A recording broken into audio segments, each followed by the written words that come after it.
네, 성경은 예수님에 관한 이야기입니다.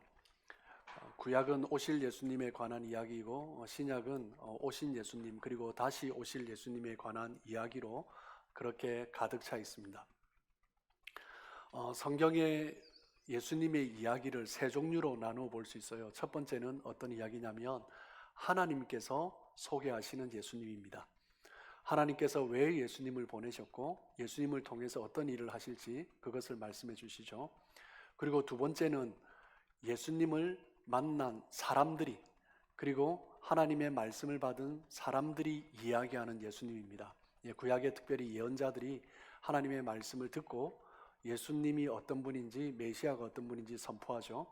그리고 신약에서는 예수님을 만난 사람들이 예수님의 그 음성을 듣고 예수님이 주신 은혜를 함께 나누면서 증거하는 것입니다. 그리고 세 번째는 예수님이 자신에 대해서 자신을 소개하는 이야기입니다. 예수님 스스로 자기 자신이 어떤 존재인지 그것을 밝히 드러내셨죠. 사복음서에서 다 말씀하셨지만 특별히 예수님이 내가 어떤 존재다라고 자증하신 자기 계시를 드러낸 대표적인 복음서를 찾으라 하면 요한복음입니다.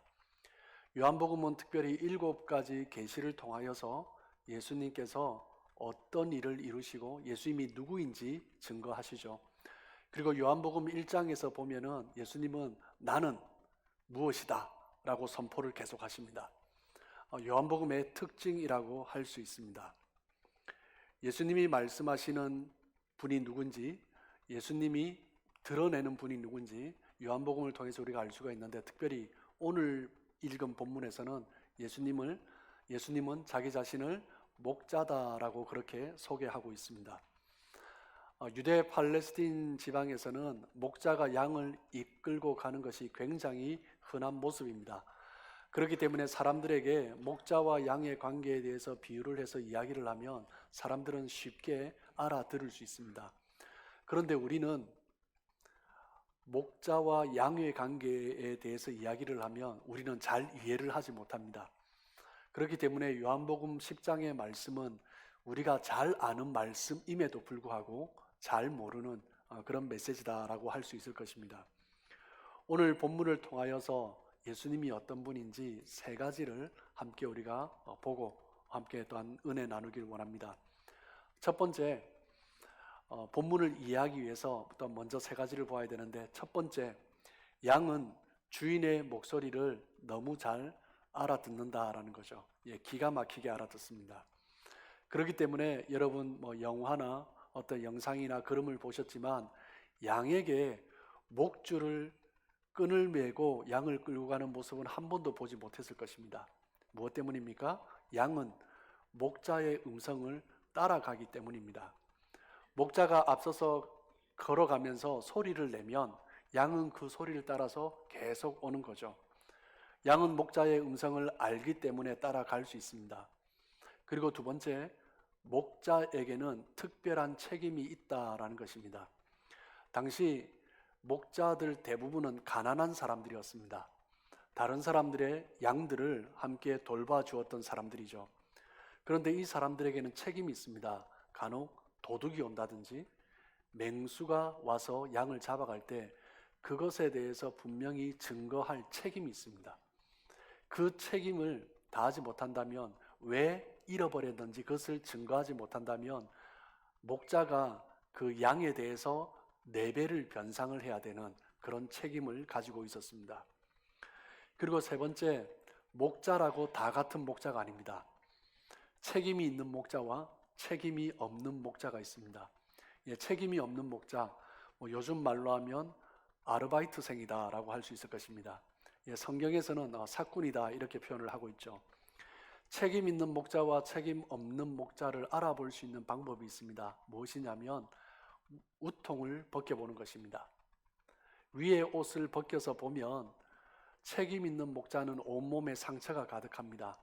양들을 끌고 가면서 그 골짜기, 그 험한 선을 지나면서, 그리고 때로는 맹수와 싸우면서 자기 양들을 지켰던 거죠. 그런데 책임이 없는 목자는 몸에 상처가 없습니다. 몸에 있는 상처로 참 목자인지 거짓 목자인지 그것을 볼 수가 있는 거죠. 예수님께서는 오늘 본문에서 자기 자신을 소개하고 있습니다. 첫 번째, 예수님은 자신을 무엇이라고 소개합니까? 양의 문이다라고 소개를 하십니다. 요한복음 10장 7절에 보시면 내가 진실로 진실로 너에게 말하노니 나는 양의 문이라. 예수님께서 특별히 진실로 진실로 하실 때는 너무 중요한 말씀이다라는 거죠. 자기 자신이 양의 문이다, 이 이야기는 너무나 중요하다라는 말씀이에요. 지금 예수님이 이 말씀을 하시는 대상은 누구냐? 예수님을 핍박하고 예수님을 비난하고 예수님을 대적했던 바리새인들과 서기관들, 그 유대 지도자들에게 지금 말씀을 하고 계신 것입니다. 나는 양의 문이다 라고 말씀하실 때 이 의미는 무엇이냐면 지금 유대인들의 상태가 굉장히 위험하다라는 것을 말씀하고 싶으셨습니다. 이스라엘 백성의 영적인 상태가 대단히 위험한 상태였습니다. 예수님은 유대인들에게 하나님의 백성인데 하나님의 백성이라고 하면서 말씀을 맡은 자라고 하면서 백성들의 지도자라고 하면서 말씀을 들으려 하지 않는 그들에 대해서 지금 이야기하고 계신 것입니다. 양은 목자가 밤에 와도, 캄캄한 밤에 와도, 양은 목자가 다른 옷을 갈아입고 왔다고 할지라도 목자의 목소리를 알아들어야 합니다. 양에게 가장 위험한 것은 목자의 목소리를 듣지 않는 것입니다. 예수님은 양의 문이십니다. 문은 두 가지 역할을 합니다. 첫 번째는 보호하는 역할을 합니다. 밤이 지나고 이른 아침이 되면 목자는 문 입구에 서서 양들의 이름을 부릅니다. 우리의 목자 되신 주님께서는 우리의 이름을 아시고 우리를 불러주시는 거죠. 양은 스스로 방어할 힘이 없습니다. 다른 동물들을 보면 하나님께서 자기 자신을 지킬 무기를 다 주셨어요.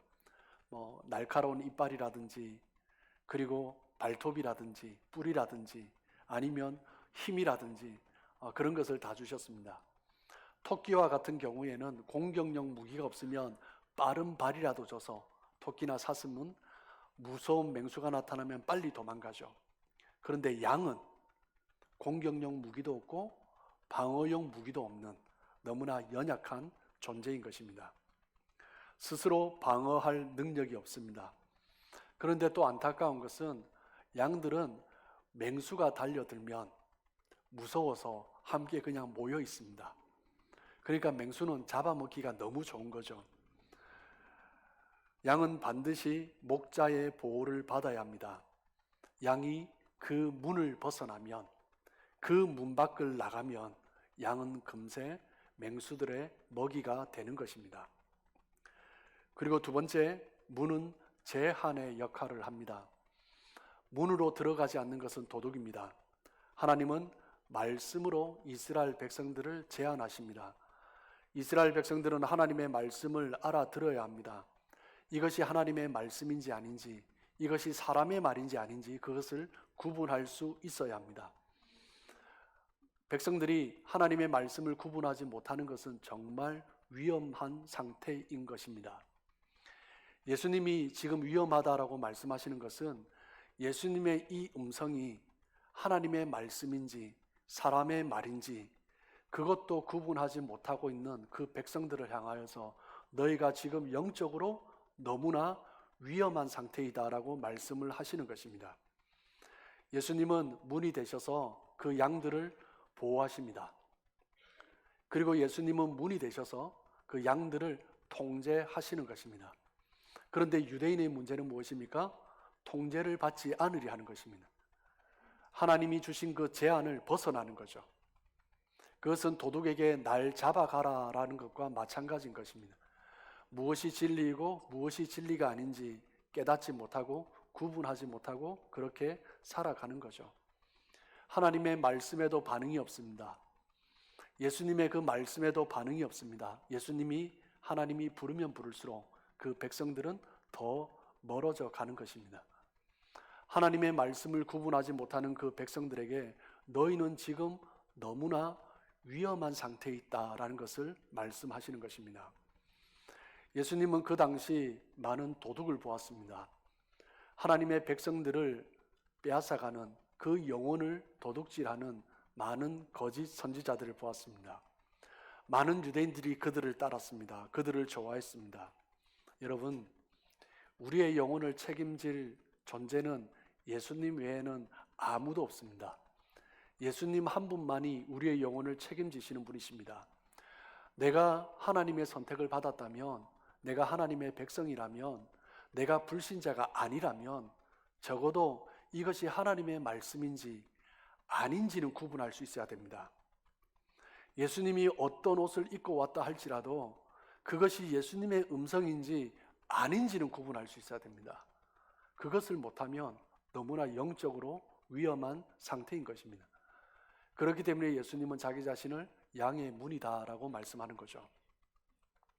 오늘 본문에서 두 번째, 예수님은 자기 자신을 무엇이라고 소개합니까? 선한 목자다라고 소개를 하십니다.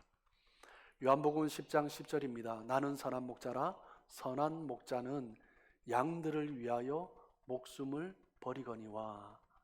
선한 목자는 목숨을 내어주기까지 그 양들을 보호하고 지킵니다. 예수님께서 선한 목자이시기 때문에 우리의 영혼을 책임지시는 것입니다. 광야에 있다 할지라도, 기근이 온다 할지라도 예수님께서는 끝까지 그 양들을, 자기의 양들을 보호하시는 것입니다. 양을 책임지는 목자는 양을 위하여서, 그 영혼을 살리기 위하여서 목숨을 내어줄지라도 지켜가는 거죠. 예수님은 자기 자신이 선한 목자로서 양들을 위하여 목숨을 버린다라고 말씀하십니다. 여기에서 주님께서 말씀하시는 의도는 무엇입니까? 너희가 지금 굉장히 위험한 상태에 있다라는 것입니다. 내가 목숨을 버려야만 너희들이 살 수 있는 그 상태에 있다라는 거죠. 양들은 앞에 닥친 어려움을 알지 못합니다. 정말 위험한 일이 닥쳐도 그것이 정말 위험한 일인지, 그 가고 있는 길이 얼마나 위험한 것인지 알지 못하고 가는 것이 양들입니다. 우리에게는 우리가 알지 못하는 큰 위험들이 있습니다. 하지만 선한 목자 되신 주님께서 함께 하시기 때문에 우리는 주님의 그 희생으로 말미암아 인도와 보호하심을 따라 살아갈 수 있는 것입니다. 10장 12절 말씀을 보시면 삭구는 목자가 아니요 양도 제 양이 아니라 이리가 오는 것을 보면 양을 버리고 달아나나니 이리가 양을 물어가고 또 해치느니라. 삭구는 위험한 일이 닥치면 도망갑니다. 그리고 맹수가 오면 달아납니다. 참된 목자, 선한 목자, 참 목자가 아니고서는 우리의 영혼을 구원할 자가 없습니다. 오직 주님께서만 우리의 참 목자이신 거죠. 우리가 죄를 지었을 때 우리의 죄의 문제를 대신해 줄 사람이 없습니다. 우리가 죄로 말미암아 멸망으로 간다면 아무리 사랑하는 가족이라도 우리를 대신해서 그 죄를 짊어질 수가 없습니다. 강의실에서 인생이 무엇인지 아무리 열변하고 토론을 했던 교수라 할지라도 우리 인생을 책임져 주지는 못합니다. 우리 인생을 책임져 주실 분은 오직 예수님 한 분뿐이십니다. 예수님의 그 보혈로 말미암아 우리가 죄 씻음 받았기 때문에 그 예수님의 보혈로 말미암아 우리의 죽음 이후의 문제가 해결되었기 때문에 우리는 그 하나님의 거룩한 자리로 갈 때 우리를 막을 설 자가 아무도 없는 것입니다. 천군 천사라 할지라도 주님의 부르심을 따라 하나님 앞으로 나아가는 자가 있을 때 그 길을 피해 주는 것이기 때문입니다. 예수님께서는 우리를 만나길 원하십니다. 우리가 예수님을 만나기 위해서 이곳저곳 찾아다닐 필요가 없습니다. 예수님을 만난 사람들의 공통된 고백이 무엇입니까? 주님께서 나를 찾아오셨다라는 것입니다. 주님께서 나를 만나 주셨다라는 거죠. 수가성 여인의 고백이 무엇입니까? 주님께서 나에게 오셨다라는 것입니다. 수로보니게 여인의 고백이 무엇입니까? 나 같은 자에게도 주님이 오셨다라는 것입니다. 나다나엘의 고백이 무엇입니까? 무화과 나무 아래 있을 때, 아무도 몰랐을 때 나 혼자 있을 때 주님이 보셨다라는 것입니다. 예수님을 만난 사람들이 이구동성으로 하는 이야기가 무엇입니까? 주님께서 먼저 나를 찾아오셨다라는 거죠. 요한복음 10장 14절입니다. 주님은 선한 목자가 되십니다. 그렇기 때문에 주님은 우리를 아십니다. 우리에게 무엇이 필요한지, 우리가 어떤 상태인지 주님은 아십니다.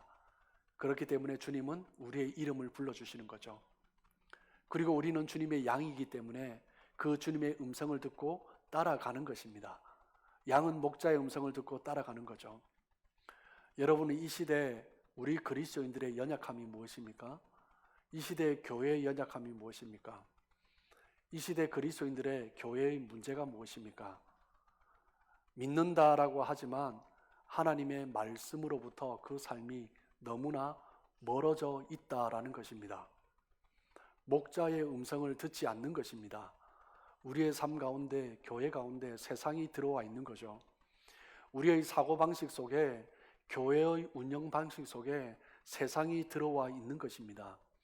여러분, 우리가 하나님 앞에 회복되고 다시 부흥되고 교회가 회복되고 부흥될 때 가장 중요한 것이 무엇입니까? 부흥이 무엇입니까? 부흥은 말씀으로 돌아가는 것입니다. 하나님 말씀 앞에 서는 것입니다. 하나님 말씀 앞에 설 때 우리의 죄를 깨닫게 되는 거죠. 내가 얼마나 연약한 자인 것을 깨닫게 되는 것입니다. 그리고 하나님 앞에 나가게 되는 거죠. 우리가 말씀을 깨닫기 전에는 내 신앙이 주님으로부터 얼마나 멀어져 있는지 그것을 깨닫지 못합니다. 내가 하나님을 믿는다라고 하지만 정말 말씀을 붙들지 않으면 내가 지금 얼마나 주님 앞에서 멀리 떨어져 있는지 그것도 깨닫지 못한 채 믿는다라고 하고 있다라는 거죠. 하나님과의 우리와의 관계를 언약 관계라고 합니다. 언약 관계는 무엇입니까? 주님께서 말씀하시고 주님의 그 말씀을 듣고 붙들기만 하면 주님께서 우리의 인생을 책임져 주신다라는 것입니다. 그 언약 관계가 바로 목자와 양의 관계인 것입니다. 하나님의 말씀을 붙들기만 하면 하나님께서는 우리의 먹고 사는 문제, 우리의 죽는 문제까지, 우리의 직장 문제까지 모든 문제들을 다 책임져 주시는 것입니다. 우리가 이 땅을 살아가며 왜 염려합니까? 이유는 한 가지입니다. 주님 없이 뛰어다니기 때문입니다. 주님 없이 생각하기 때문입니다. 말씀을 듣지 않고 생각하고 결정하고 움직이기 때문입니다. 내 삶을 내가 책임지려고 하니 염려하고 걱정하는 것이죠. 양이 목자를 안다는 것은 목자가 양에게 필요한 것을 먹이시고 가장 좋은 것으로 인도하시는 분이라는 것을 믿는 것입니다. 그것이 목자를 신뢰하는 것입니다. 목자가 양을 안다라는 것은 그의 음성을 알고 그 말씀 가운데 순종하며 나가는 것입니다. 하나님의 말씀을 듣고 신뢰하는 것, 그것이 바로 하나님과의 언약 관계인 것이죠. 여러분, 우리가 살아가면서 절대 빼앗기지 말아야 할 것이 있습니다. 무엇입니까? 말씀입니다. 말씀을 빼앗기면 우리가 얼마나 위험한 상태가 되는지 모릅니다. 교회는 하나님의 말씀으로 세워진 곳입니다. 그렇기 때문에 교회는 말씀으로 시작합니다. 그런데 시간이 흐르고 교회가 안정되어 가면 이상하게 다른 데로 눈을 돌립니다. 교회 역사를 보면 가장 많이 눈을 돌린 곳이 어디냐면 건축과 교회 음악입니다. 건축이나 교회 음악에만 신경을 쓰면 어떻게 됩니까? 여러분, 유럽의 교회를 보십시오. 얼마나 웅장하고 멋진 교회가 많습니까? 그런데 그 속은 텅텅 비었습니다. 여러분, 서양 음악 가운데 교회 음악이 차지하는 비중이 얼마나 큽니까? 교회 음악, 그 아름다운 음악, 웅장하고 멋진 음악이 얼마나 많습니까? 그런데 그 음악들, 지금 그 교회 음악들을 누가 즐기고 있습니까? 대부분 노인들이 즐기고 있는 것 같습니다. 제가 건축이나 교회 음악이 나쁘다라는 것을 말씀드리는 것이 아닙니다. 정말 중요한 것은 무엇입니까? 말씀입니다. 말씀 없이 건축하면 아무 소용이 없는 것입니다. 말씀 없는 음악은 소용이 없는 것입니다. 말씀에서 등을 돌리면 안 된다라는 거죠. 말씀 없이 다른 것을 우선하면 그 모든 것은 껍데기만 남는 것입니다. 아무리 성장하고 부흥해도 말씀을 소홀히 하는 교회는 금방 쇠퇴했습니다. 교회는 금방 어려워지는 거죠. 교회가 말씀을 소홀히 하면 이미 목자를 잃은 것입니다. 주님의 음성을, 목자의 음성을 듣지 않는 거죠. 목자 잃은 교회는 방황하고 흔들릴 수밖에 없는 것입니다. 여러분, 말씀 앞에 서야 합니다. 말씀으로 돌아와야 합니다. 하나님이 우리에게 주신 축복 중에 가장 귀한 축복은 말씀입니다. 이 말씀을 빼앗기면 안 됩니다. 하나님은 우리에게 무엇이 필요한지 무엇이 중요한지 다 아십니다. 하나님께서 우리를 통하여서 어떤 일을 이루실까? 우리가 그 하나님의 뜻을 어떻게 알 수 있습니까? 말씀으로 알 수 있습니다. 말씀으로 돌아오면 하나님의 뜻을 알게 되고 말씀 앞에 서 있을 때 내가 어떻게 살겠다라고 결단할 수 있는 것입니다. 하나님은 내가 무엇 때문에 힘들어하고 있는지, 내가 무엇 때문에 상처받았는지 다 알고 계십니다. 하나님은 우리에게 다가오셔서 우리를 위로하시고 붙들어 주십니다. 무엇으로 그렇게 하십니까? 말씀으로 하시는 것입니다. 목자는 양을 알고 양은 목자의 음성을 듣고 목자의 인도를 따라갈 수 있습니다. 하나님의 음성을 듣지 않으면 그 목자의 인도하심을 따라갈 수가 없는 거죠. 나의 마음에 하나님의 말씀을 두어야 합니다. 나의 마음에 하나님의 음성이 들리기 시작할 때 그때 하나님의 인도를 따라갈 수 있는 거죠. 목자 대신 예수님을 신뢰할 때 예수님께서 인도하시는 곳을 따라갈 수 있는 것입니다. 내 삶 속에 예수님께서 이루고 싶어하는 그것을 나도 이루고 싶어하는 거죠. 그 마음을 가지고 있을 때 우리는 비로소 목자의 음성을 듣고 따라갈 수 있는 것입니다. 목자의 음성이 예수님의 음성이 변하지 않는 언약인 것이죠. 내가 기뻐하는 일이 아니라 하나님께서 기뻐하시는 일에 더 관심을 갖는 것, 그것이 바로 양이 목자를 따라가는 것입니다. 하나님의 기쁨을 따르는 삶, 하나님은 우리가 생각하고 기대했던 것보다 그것과 비교할 수 없는 더 큰 축복을 우리에게 주시는 것입니다. 그것이 바로 선한 목자 대신 주님을 따르는 그 백성들의 모습인 것입니다. 세 번째, 주님은 자기 자신을 이방인의 목자다라고 소개를 하고 있습니다. 예수님은 유대인의 목자뿐만 아니라 이방인의 목자이십니다.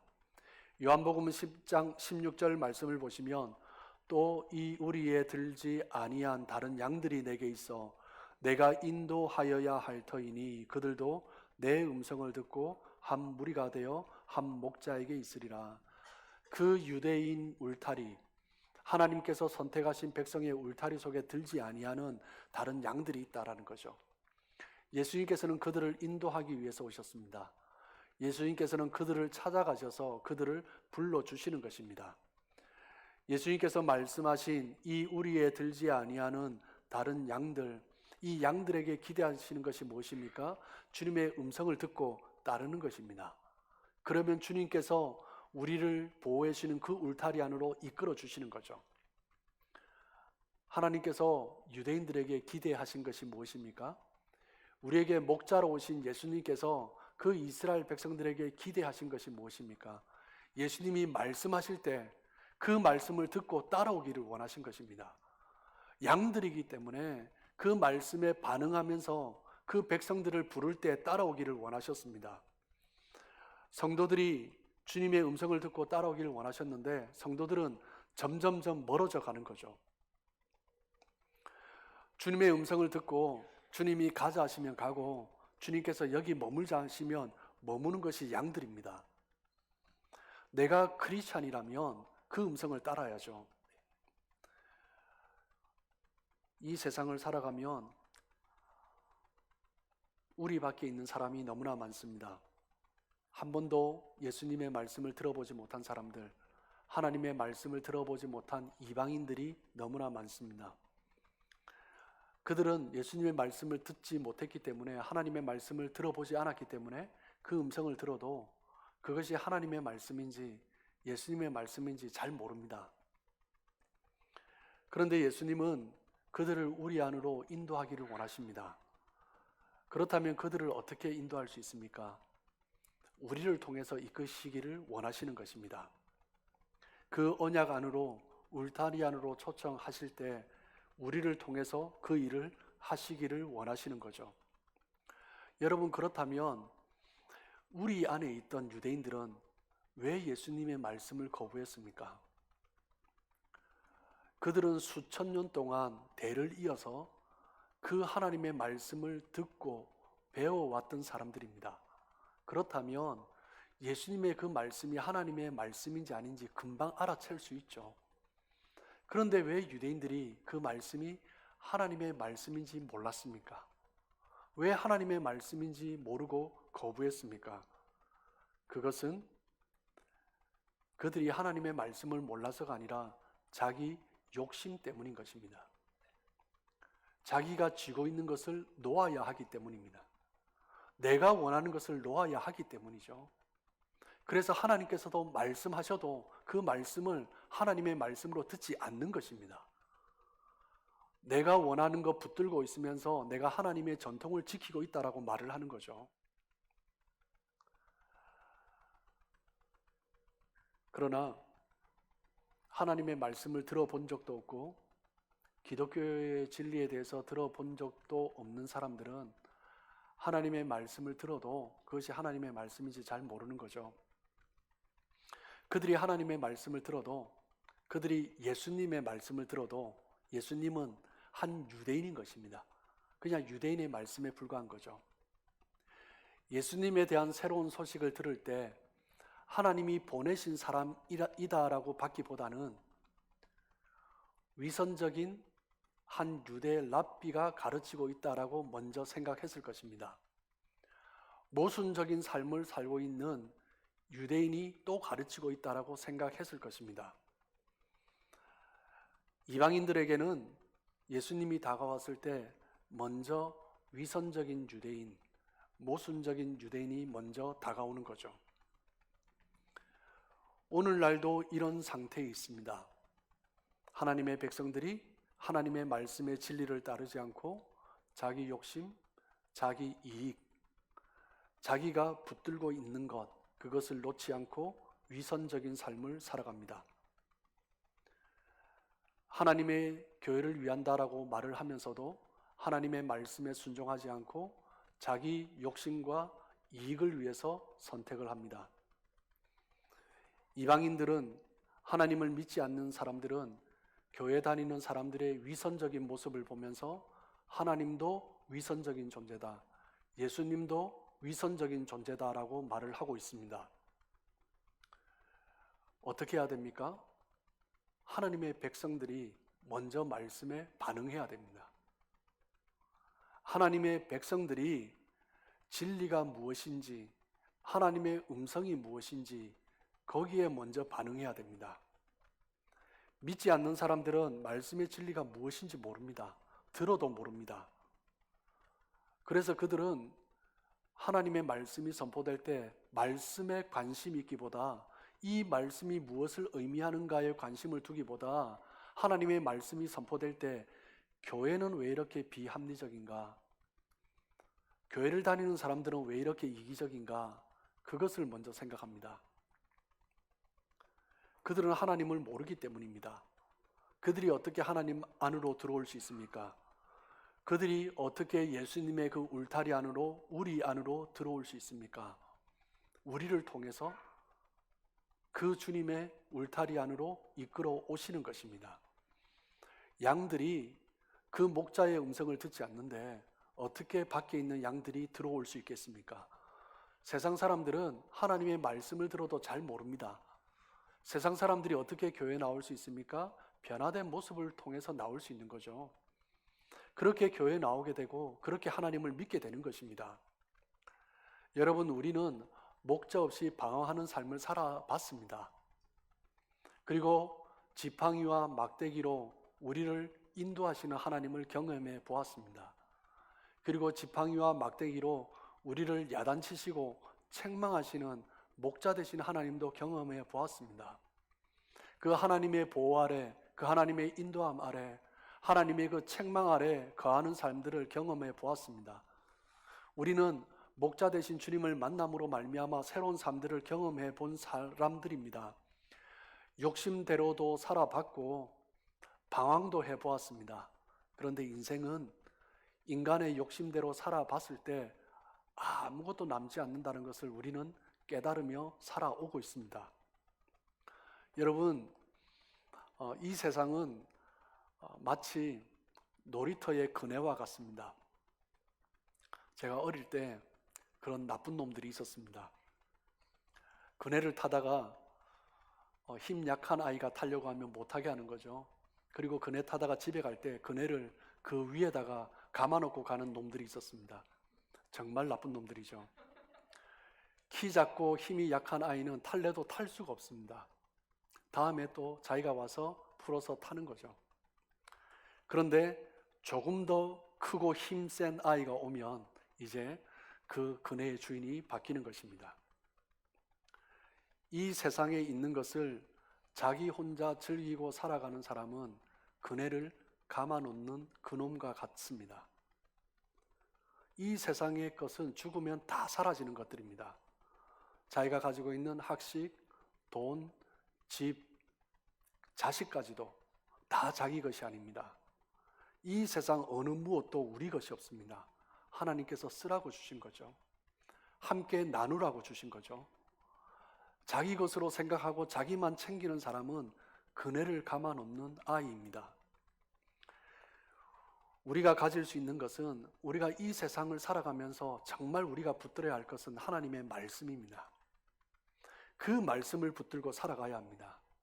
그 말씀을 통해서 하나님께서 우리에게 어떻게 살아가야 할지, 어떤 삶을 살아야 할지 말씀해 주시는 것입니다.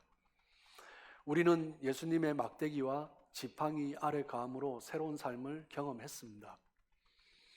우리의 삶을 통하여서 다른 사람들이 주님의 그 울타리 안으로 들어오게 됩니다.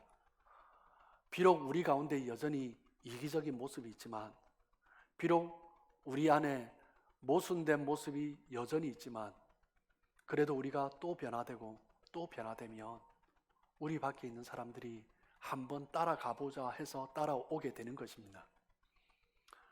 주님은 우리를 통해서 또 다른 사람들을 인도하기를 원하십니다.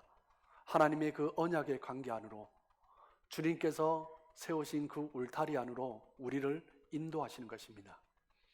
우리가 이 세상을 살아가면서 얼마만큼 벌었냐, 얼마만큼 모았느냐, 주님은 그것을 보지 않습니다. 하나님께서 주신 것을 어떻게 썼느냐를 보시는 거죠. 오늘 말씀이 우리에게 주시는 메시지는 무엇입니까? 참된 하나님의 말씀을 우리가 구분하지 못하고 있다면, 하나님의 그 말씀에 통제하신 가운데 살아가고 있지 않다면 대단히 위험한 상태다라는 것입니다. 그 영혼이 도둑질 당하고 있는 상태다라는 거죠. 말씀 없이 자기 욕심에, 자기 정욕에 이끌려가는 인생은 마치 눈이 뽑힌 채 맷돌을 갈다가 죽어가는 삼손과 같은 인생인 것입니다. 오늘 요한복음 10장의 말씀은 예수님을 대적하고 예수님을 정죄하고 비난했던 그 바리새인들, 유대 지도자들에게 말씀하고 있습니다. 주님의 그 음성이 들릴 때, 목자의 음성이 들릴 때 그들은 거부하고, 그들은 하나님을 섬긴다라고 하면서 주님을 비난했던 것입니다. 우리는 어떻게 해야 됩니까? 더 이상 그 주님의 음성을 거부하지 말고 하나님을 섬긴다고 하면서 내가 정해놓은 그 선택, 그 판단에 물러서지 않는 그 어리석은 모습이 아니라 하나님이 말씀하시면 따라가라라는 것입니다. 그때 우리의 위험에서 벗어날 수 있는 것입니다. 더 이상 내 문제로 내가 씨름하지 말라라는 것입니다. 내 문제, 내 돈 문제, 나의 이익, 그것으로 씨름하면 안 됩니다. 유대인들이 했던 것입니다. 요한복음 10장 10절입니다.